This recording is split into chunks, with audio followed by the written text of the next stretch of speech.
Welcome to F007 Channel. Dukung terus F007 Channel dengan like, share, comment, and subscribe. Melanjutkan cerita berikutnya dari Battle Through the Heavens.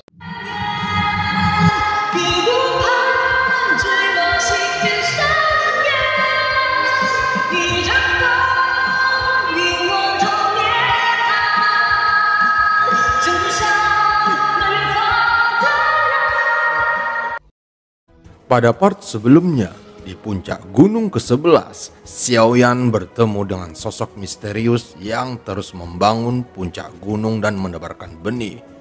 Sosok ini acuh tak acuh terhadap Xiaoyan, namun saat Xiaoyan menyebutkan nama Jiu Ying, sosok ini terlihat membeku tak terkendali.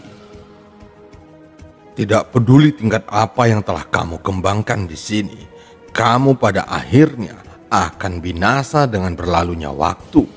Jadi semuanya palsu. Sosok itu berkata pada dirinya sendiri, seolah-olah dia belum pernah mendengar apa yang dikatakan oleh Xiaoyan. Xiaoyan mencibir.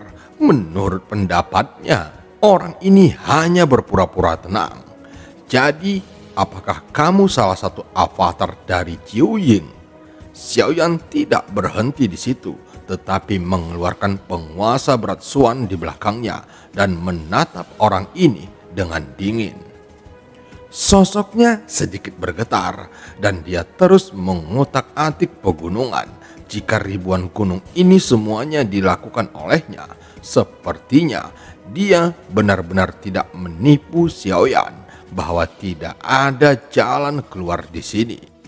Tentu saja ada juga kemungkinan mereka tahu bahwa Jiu Ying ada di luar, dan jika mereka pergi dari sini, Jiu Ying pasti akan membawa mereka kembali ke avatar mereka daripada keluar dan dimusnahkan dari keinginan mereka.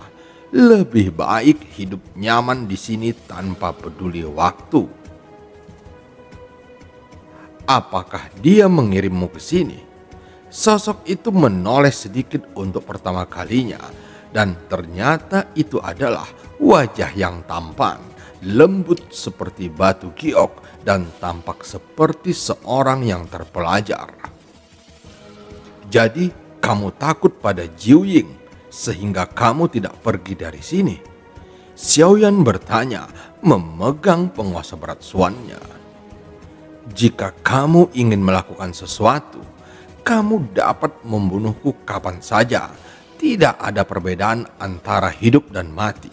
Kupikir kamu akan tinggal di sini dan menghabiskan waktu lama untuk memahami apa yang kukatakan hari ini. Xiaoyan tidak merasakan niat membunuh darinya. Xiaoyan sedikit mengerinyit, dan setelah berkonsentrasi beberapa saat, Xiaoyan membawa penguasa berat Xuan di belakangnya. Bukankah kamu avatar Jiu Ying? Xiaoyan merasa bingung, dan di antara kata-kata ini, Xiaoyan mengerti bahwa identitas orang ini tidak sederhana dan dia jelas bukan avatar Jiu Ying. Tidak masalah apakah itu benar atau tidak, tetapi kamu merusak gunungku. Kamu harus membayarnya. Sosok itu bergumam. Xiaoyan menggaruk kepalanya karena malu dan tersenyum. Puncak gunung ini ditumpuk oleh orang ini dengan potongan-potongan batu dan tanah, dan itu semua adalah pencapaiannya. Jiu Ying juga pintar. Dia mengirim beberapa orang sebelumnya, dan lelaki tua itu mengubur mereka tanpa kesulitan. Lanjut sosok itu menumpuk puncak gunung dengan tidak tergesa-gesa. Ribuan gunung ini menunjukkan bahwa dia telah berada di sini selama ribuan tahun. Hati Xiaoyan terkejut ketika mendengar kata-kata itu. Justru karena Xiaoyan tidak bisa merasakan fluktuasi auranya sekarang, Xiaoyan tidak bisa merasakan perubahan emosional di pihak lain. Senior, apakah kamu ingin menguburku juga? Setelah jeda, Xiaoyan mau tidak mau bertanya. Jangan khawatir, Aku masih punya banyak mayat untuk dikuburkan.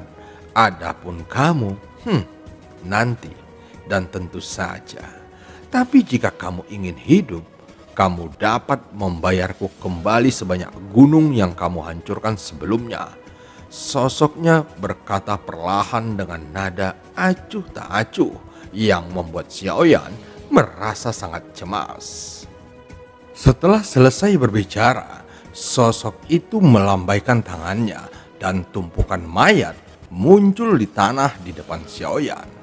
Ketika Xiaoyan melihat mayat-mayat ini, tiba-tiba pupil matanya menyusut karena mayat-mayat ini tidak asing bagi Xiaoyan. Mereka muncul begitu saja dari gunung yang dilenyapkan oleh Xiaoyan. Sebanyak 10 puncak gunung hancur.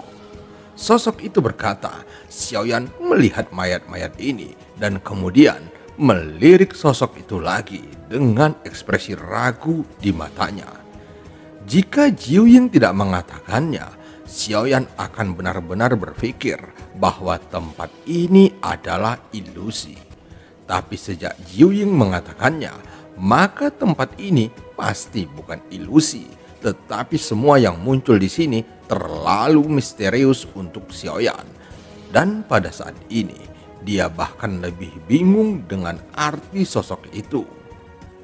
Setelah ragu-ragu untuk beberapa saat, Xiaoyan memilih untuk mengikutinya dan mulai mempelajari bagaimana sosok itu mengubur mayat satu persatu.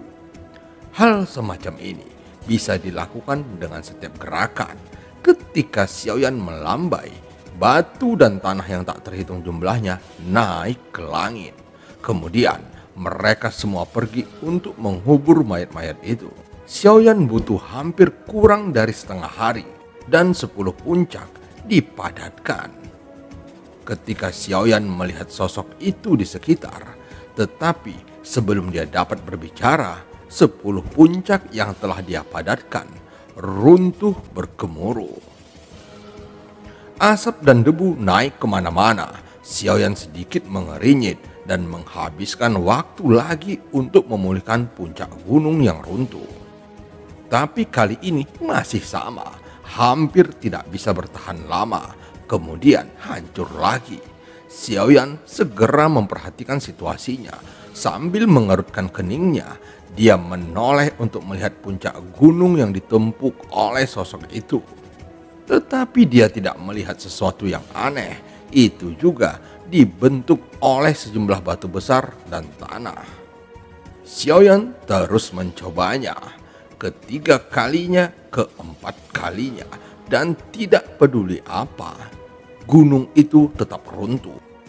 Xiaoyan berpikir keras, matanya tertuju pada sosok yang tidak tergesa-gesa itu, mengamati setiap gerakannya. Mata Xiaoyan hanya melihat sosok itu dan tidak tahu sudah berapa lama waktu berlalu. Xiaoyan sepertinya telah menemukan sesuatu dan segera mulai mengotak-atik puncak gunungnya dengan hati-hati dan teratur. Beberapa hari kemudian, puncak gunung yang ditumpuk oleh Xiaoyan terlihat puncak yang tersebar dan teratur. Kemudian senyum muncul di wajahnya. Sudah selesai. Xiaoyan tertawa, tetapi saat tawa itu keluar, itu disertai oleh suara keruntuhan. Melihat bahwa puncak gunung yang dia kerjakan dengan sangat keras akhirnya runtuh lagi, Xiaoyan tidak dapat menahan diri untuk tidak melihat sosok itu dan sedikit mengerinyit. Apapun bentuk puncak gunung yang dibutuhkan senior, aku dapat menumpuknya sesuai kebutuhanmu, dan kamu menghancurkannya karena ketidakpuasan. Xiaoyan berpikir bahwa keruntuhan puncak gunungnya pasti disebabkan oleh sosok ini. Sosok itu mengabaikan Xiaoyan, tetapi sedikit mengangkat sudut mulutnya dan mengangkat matanya untuk melihat Xiaoyan. Lalu terus menundukkan kepalanya untuk menumpuk puncak gunung lagi. Xiaoyan telah mengamati bahwa sosok yang menumpuk puncak gunung ini dengan susunan batu-batu besar ada di bawah, dan kerikil ada di atasnya. Dari sudut pandang Xiaoyan, sepertinya tidak ada yang istimewa tentang itu. Xiaoyan sedikit mengerinyit melihat reaksi dan penampilan sosok itu. Sepertinya membentuk puncak gunung ini bukanlah yang ingin dia lakukan. Dan jika bukan karena sosok itu menghancurkan puncak gunungnya, kemungkinan besar Xiaoyan sendiri tidak mengerti dengan jelas. "Senior, tolong beri aku saran." Xiaoyan melangkah maju dan menggenggam kedua tangannya. Puncak gunung ini membuat Xiaoyan merasa bingung dan dia tidak tahu bagaimana sosok itu melakukannya. Puncak gunung yang dia tumpuk sepertinya tidak memiliki bentuk. Tetapi sosok itu tidak memperdulikan pertanyaan Xiaoyan. Dia terus menumpuk puncak gunungnya sendiri. Xiaoyan tidak terburu-buru, tetapi memilih untuk duduk bersila, diam-diam melihat sosok itu bergerak perlahan. "Apakah kamu percaya pada Yuan?" Sosok itu tiba-tiba berbicara, dan Xiaoyan tertegun ketika mendengar kata-kata itu dan ekspresi bingung muncul di wajahnya. "Yuan, tentu saja aku percaya. Apakah reinkarnasi juga diperhitungkan?" kata Xiaoyan setelah berpikir sejenak. Sosok itu menggelengkan kepalanya dan segera berkata, "Samsara bukan lingkaran, itu selalu garis lurus. Kamu percaya pada aturan, jadi kamu tidak bisa menumpuk gunung ini dalam hidupmu. Jika tidak ada aturan, bagaimana bisa persegi?" Xiaoyan sedikit mengerinyit tanpa memikirkannya. Sosok itu tersenyum, tapi tetap diam tanpa menjawab Xiaoyan. Xiaoyan sedikit mengerinyit dan sekali lagi berpikir, apakah benar-benar tidak perlu mempertanyakan pertanyaan yang belum pernah dipertanyakan. Melihat sosok itu memegang batu kecil dan meletakkannya di atas batu besar, itu tidak berpengaruh pada struktur gunung, tetapi sosok itu menunjukkan ekspresi sangat puas di wajahnya. Ketika Xiaoyan melihat ini, dia langsung menyadarinya, matanya berkedip-kedip dengan cemerlang. "Terima kasih senior atas pencerahannya." Xiaoyan segera berdiri, menggenggam dan mengepalkan tangannya pada sosok itu, dan segera Xiaoyan mulai menumpuk gunung lagi. Kali ini kecepatan Xiaoyan melambat. Batu dan tanah membentuk gunung, dan setiap pikiran membentuk hati manusia. Puncak gunung terus terbentuk saat Xiaoyan memegang batu. Xiaoyan memiliki senyum di wajahnya karena gunung ini berasal dari benua Daoqi. Gunung Warcraft adalah gunung yang paling diingat oleh Xiaoyan. Ketika Xiaoyan meletakkan batu terakhir, Xiaoyan membutuhkan waktu 1 tahun untuk menyelesaikan penumpukan gunung ini. Di mata orang lain, ini adalah gunung tanpa aturan. Tetapi di mata Xiaoyan, ini adalah gunung miliknya di kampung halaman. Kali ini, gunung itu tidak runtuh dan sosok itu menatap Xiaoyan dengan senyum di wajahnya. Saat puncak gunung menumpuk, Xiaoyan merasakan ledakan kekuatan yang tiba-tiba di tubuhnya. Lautan Qi asal dan bintang mulai melonjak dengan liar tanpa peringatan. Xiaoyan yang sudah lama tidak menembus puncak Dewa Petarung Bintang 7, awalnya berpikir bahwa sumber energi latar belakang tidak akan membaik dalam waktu singkat. Tetapi Xiaoyan sangat terkejut dengan kemunculan tiba-tiba kekuatan ini. Kecepatannya sangat cepat pada awalnya, tetapi lambat laun melambat. Sumber Qi dan bintang terus memadat. Meskipun kecepatannya tidak cepat, mereka tidak dikendalikan oleh Xiaoyan dan mereka terus memadat di tubuh Xiaoyan dan tidak ada tanda-tanda berhenti dan mengering. Sesaat kemudian, mata Xiaoyan bersinar terang. merasakan kondensasi terus-menerus di tubuhnya, menyebabkan Ki asal Xiaoyan meningkat lagi sebesar 10 juta dan totalnya telah mencapai 90 juta.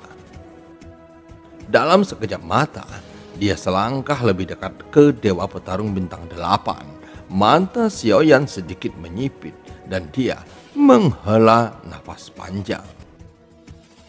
Apakah ini roh dunia? Gumam Xiaoyan dengan kegembiraan yang tak dapat disembunyikan di wajahnya. Gelombang kekuatan yang tiba-tiba ini membuat Xiaoyan merasakan semangat dunia yang dikatakan oleh permaisuri. Itu benar, kamu benar-benar memperoleh energi dunia dari 33 alam. Dibandingkan dengan Jiu Ying, kamu memiliki pemahaman yang lebih baik. Lagi pula, orang barbar adalah orang barbar. Sosok itu sedikit mengangguk, sepertinya mengungkapkan penghargaannya kepada Xiaoyan. Xiaoyan menggatupkan kedua tangannya dan segera melanjutkan menumpuk gunung. Yang kedua, gunung ketiga terus ditumpuk oleh Xiaoyan. Kecepatan Xiaoyan tidak cepat, tetapi setiap gunung adalah gunung yang paling dalam di ingatan Xiaoyan. Penampilannya bahkan lebih berbeda dan bahkan membuat sosok di ujung jauh melihat ke gunung yang menjadi milik ingatan Xiaoyan, dan dia tampaknya sangat tertarik dengan gunung milik Xiaoyan. Kamu mengerti yang biasa, tetapi kamu menyimpan terlalu banyak hal duniawi di hatimu. Ini justru kebalikan dari kekuatan tertinggi yang ingin kamu kejar. Sosok itu berbicara dengan lembut dan pipinya yang hangat tampak seperti seorang sarjana biasa yang tidak bisa lebih biasa. Dan tidak ada fluktuasi di tubuhnya, tetapi setiap kata yang dia ucapkan mengandung kekuatan yang tak terbayangkan, yang hanya bisa dirasakan oleh Xiaoyan. Senior, apakah kamu ingin mengatakan bahwa aku tidak bisa menggambar lingkaran ini? Xiaoyan mengangkat kepalanya untuk melihat sosok yang berdiri dengan tenang di kejauhan dan bertanya, "Tidak, kamu dapat membuat lingkaran ini, tetapi kamu tidak akan pernah bisa menggambar lingkaran ini secara penuh. Tidak boleh ada keseimbangan antara untung dan rugi." Sosok itu menggelengkan kepalanya dan terus berbicara perlahan. "Terima kasih senior atas bimbinganmu. Aku telah menyadarinya di hatiku. Sepertinya percakapan singkat ini telah memecahkan keraguan Xiaoyan yang mengganggunya selama ribuan tahun." Oke, itu saja untuk saat ini. Silahkan pergi setelah 10 puncak ditumpuk. Dan jangan hancurkan puncak yang lama. Sosok itu melambaikan tangannya dan berkata, "Aku sangat berterima kasih pada senior. Xiaoyan dari Sensi tidak akan pernah melupakan para senior dalam hidup ini." Xiaoyan mengepalkan tinjunya dengan berat. "Kita bukan lagi milik waktu. Nama tidak penting lagi. Tidak masalah apakah kamu ingat atau tidak. Pergilah." Sosok itu melambaikan tangannya. Saat ini Xiaoyan sudah menumpuk puncak ke-10. Mendengar penjelasan dari sosok misterius ini, Xiaoyan tidak terus bertanya lebih banyak, tetapi hanya mengepalkan tinjunya dengan berat. Hanya saja ketika Xiaoyan akan pergi, dia mengangkat kepalanya untuk melihat ribuan puncak gunung di mana terdapat nekstar yang dibutuhkan Xiaoyan untuk kultivasinya. Tapi sayang, tidak mungkin mendapatkannya sekarang. "Senior, aku punya satu pertanyaan lagi. Bolehkah aku meminta senior untuk memberitahuku bagaimana cara pergi dari tempat ini?" Xiaoyan berbalik dan hendak pergi. Baru kemudian dia menyadari kemana dia akan pergi. Dan seperti yang dia katakan sebelumnya, dia tidak bisa meninggalkan tempat ini sama sekali. Pergi. Setelah masuk ke sini, jika kamu ingin pergi, kamu hanya bisa mengandalkan kemampuanmu sendiri. Setauku, sejauh ini hanya satu orang yang bisa keluar dari sini. Sosok itu tersenyum dan berbicara perlahan. Terima kasih senior, selama itu bukan jalan buntu, selalu ada cara untuk memecahkannya. Xiaoyan akhirnya mengepalkan tinjunya lagi dan setelah berbicara, dia siap untuk bergerak maju. Namun tiba-tiba sosok itu perlahan berkata, "Nak, jangan pergi ke arah timur. Ada seorang lelaki tua di sana yang tidak mudah dipusingkan." Xiaoyan awalnya berencana untuk pergi ke arah timur, tetapi sekarang dia tidak memiliki arah yang pasti untuk pergi. Dia hanya memilih arah secara acak, berniat untuk melihat sambil berjalan. Tanpa diduga, sebelum dia bergerak, dia dihentikan oleh sosok itu. Xiaoyan tersenyum kecut. Dia tidak terbiasa dengan tempat di sini, jadi tidak perlu memaksakan jalannya sendiri. Dia segera berbalik dan menuju ke arah barat. Tunggu sebentar, kamu tidak bisa pergi ke arah barat. Ada binatang langit iblis abadi. Jika kamu tidak ingin menjadi jiwa yang mati di mulutnya, aku menyarankan kamu tidak pergi ke arah barat. Xiaoyan tersenyum kecut dan hanya bisa berbalik dan menghadap ke selatan. Benua selatan rusak dan keruntuhan dimulai dari selatan. Gumam sosok itu lagi. Akhirnya Xiaoyan berbelok ke utara tanpa bergerak, tetapi menoleh untuk melihat ke belakang yang mengerutkan keningnya lagi dan hendak berbicara. Tapi kemudian dia ragu-ragu untuk berbicara. Lupakan saja, sepertinya semuanya adalah jalan buntu untukmu. Kamu bisa memilihnya sendiri. Apakah kamu hidup atau mati, tergantung sepenuhnya pada keberuntunganmu sendiri.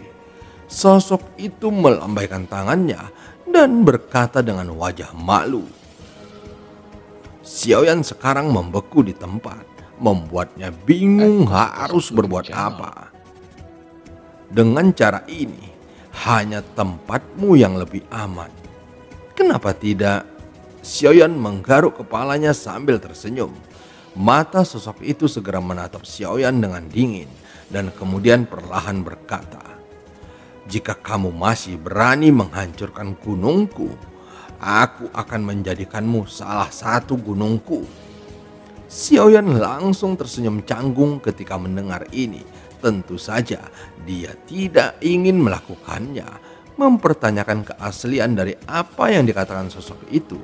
Segera, Xiaoyan mengepalkan tinjunya lagi pada sosok misterius di ujung. "Ayo pergi sekarang, nak. Karena kamu tidak tahu kemana kamu akan pergi. Silahkan coba satu persatu," ucap sosok misterius itu. Xiaoyan menunjukkan senyum acuh tak acuh di wajahnya. Kemudian Xiaoyan langsung menjarah ke arah utara. Sosok itu menyaksikan Xiaoyan berubah menjadi pelangi panjang dan menghilang ke arah utara, dan matanya juga menunjukkan warna yang rumit. Mengapa anak ini memiliki aura yang aku kenal? Sosok itu bergumam, matanya menunjukkan warna pemikiran, tetapi pemikiran semacam ini hanya sesaat dan menghilang di saat berikutnya. Dia tidak terlalu banyak berpikir karena dia mengetahuinya atau tidak, itu tidak penting lagi baginya. Di luar 33 alam, saat ini sudah 8 tahun sejak Xiaoyan memasuki tempat itu. Jiuying berada di atas awan menunggu kembalinya Xiaoyan. Bagi Jiuying, 8 tahun hampir merupakan waktu untuk menutup matanya. Dan di luar laut dalam ini ada mayat besar dewa asli bintang 5 yang ditangguhkan. Avatar dewa asli masih duduk bersila di atas alisnya dan untayan kekuatan bintang terus mengalir ke tubuh avatar dewa asli.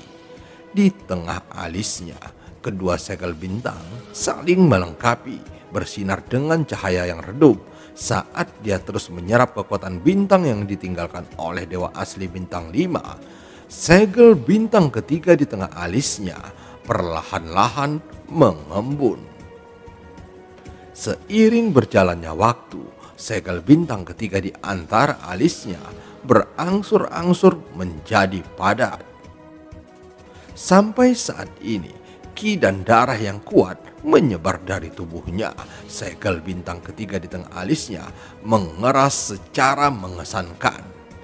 Matanya tiba-tiba terbuka tanpa ada fluktuasi emosional di matanya. Kelinci awan es dan hujan yang menjaga sisi ini langsung terkejut dan melihat avatar dari dewa asli. Terlihat avatar dewa asli berdiri perlahan, memutar kepalanya perlahan, dan matanya terkonsentrasi pada kelinci awan es dan hujan. Matanya sangat dingin dan wajahnya bahkan lebih sedingin es. Meskipun Xiaoyan biasanya tidak tersenyum, avatar dewa asli sering memiliki wajah yang lurus. Jadi sepertinya tidak ada yang aneh dengan itu. Sampai sosok avatar dewa asli di ujung terjauh tiba-tiba bergerak. Kemudian muncul niat membunuh darinya.